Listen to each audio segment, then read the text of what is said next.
Assalamualaikum warahmatullahi wabarakatuh. Pada pertemuan kali ini, Ibu akan menjelaskan materi tentang pembangunan ekonomi. Ini masih ada di bab 2, meneruskan tentang pertumbuhan ekonomi. Oke, kita mulai ya. Yang pertama ada pengertian pembangunan ekonomi. Pembangunan ekonomi di sini adalah suatu perubahan dasar dalam struktur ekonomi dan distribusi pendapatan yang merata pada suatu negara, ditandai dengan kenaikan pendapatan baik secara agregat ataupun per kapita yang memperhitungkan pertambahan penduduk. Nah, perbedaan pertumbuhan ekonomi sama pembangunan ekonomi itu apa sih? Kalau pertumbuhan ekonomi itu bersifat kuantitatif, yaitu kenaikan pendapatan dan tingkat output produksi yang dihasilkan. Sedangkan pembangunan ekonomi bersifat kualitatif, tidak hanya kenaikan tingkat output produksi, tetapi juga terdapat perubahan dalam struktur produksi dan alokasi input pada berbagai sektor perekonomian, ya. Seperti dalam lembaga, pengetahuan, kesehatan, teknik, dan penurunan tingkat kemiskinan. Oke. Ini ya, dari penjelasan yang tadi tentang pembangunan ekonomi itu bisa disimpulkan bahwa pembangunan ekonomi mempunyai 3 elemen penting.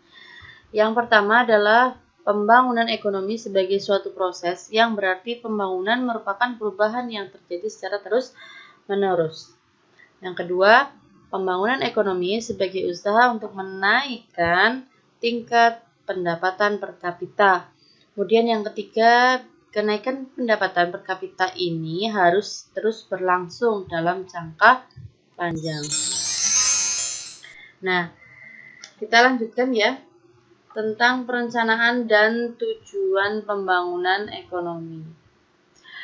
Dalam pembangunan ekonomi, perencanaan memiliki landasan dan proses sistematis yang mencakup seluruh aspek dalam kehidupan.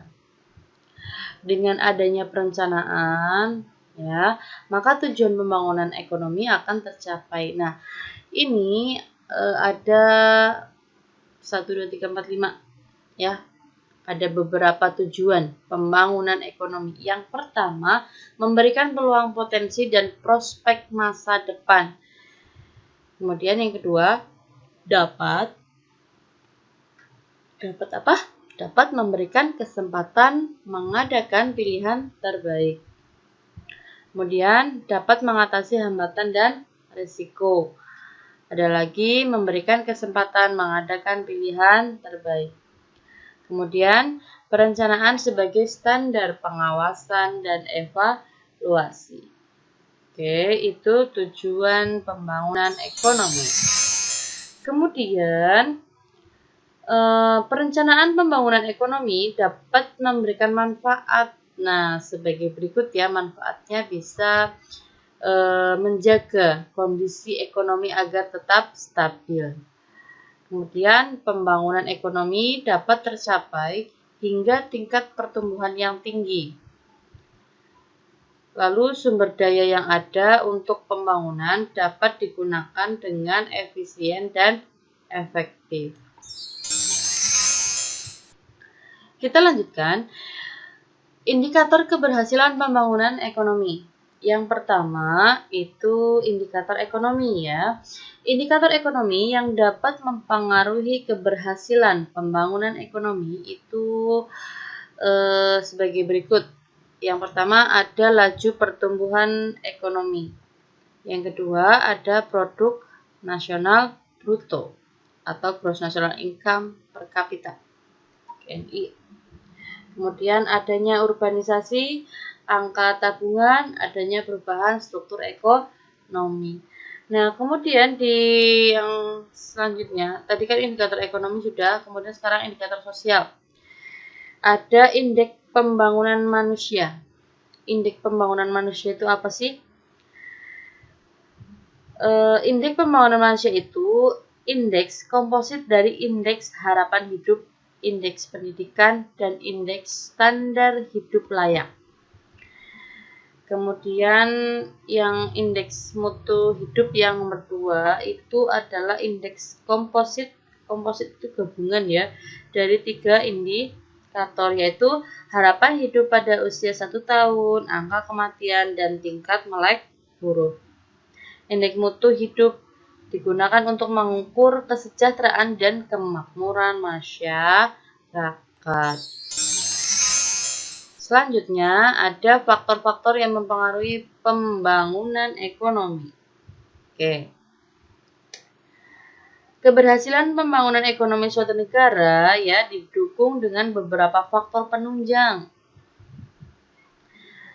Nah, faktor-faktor itu yang pertama, sumber daya alam. Nah, sumber daya alam itu merupakan salah satu aspek penting dalam pembangunan ekonomi. Tanpa adanya sumber daya alam, mustahil akan terjadi pembangunan. Kemudian yang kedua, itu sumber daya manusia. Karena apa? Manusialah yang menjadi pengelola sumber daya alam yang awalnya mentah menjadi setengah jadi maupun barang jadi. Bukan hanya itu, tenaga manusia diperlukan untuk melaksanakan segala kegiatan yang menunjang pembangunan perekonomian. Kemudian kita lanjutkan ya, yang ketiga itu tentang masih di faktor-faktornya kepemilikan ya. Faktor-faktor yang mempengaruhi pembangunan ekonomi yang ketiga adalah kepemilikan barang modal dan penguasaan teknologi. Barang masyarakat yang kurang maju, kepemilikan modal seperti cangkul, bajak, dan parang itu sangat berperan penting untuk kegiatan berburu dan bertani. Nah, pada masyarakat modern, peranan modal sangat menentukan dalam peningkatan produktivitas. Oke. Akan tetapi, penggunaan modal harus disertai dengan penerapan teknologi maju. Kemudian yang selanjutnya itu ada keadaan politik. Nah, keadaan politik itu termasuk salah satu faktor ya yang mempengaruhi pembangunan ekonomi di suatu negara. Jadi, bila kondisi politik suatu negara tidak stabil, dengan adanya bongkar pasang peraturan, maka akan semakin sulit masuknya modal ke negara tersebut. Dengan sulitnya modal masuk, maka kegiatan produksi tidak akan berkembang dengan baik. Oke. Kemudian sosial budaya.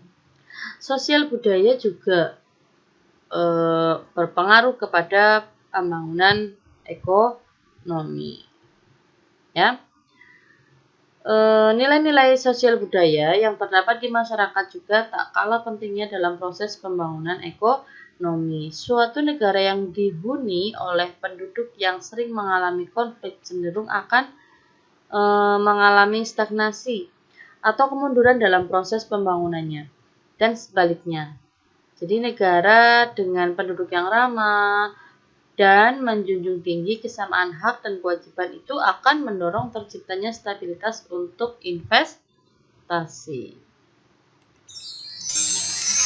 Oke, demikian materi pembangunan ekonomi pada pertemuan kali ini. Insya Allah kita akan bertemu lagi di materi selanjutnya, masih di bab 2 ya, tentang pertumbuhan dan pembangunan ekonomi.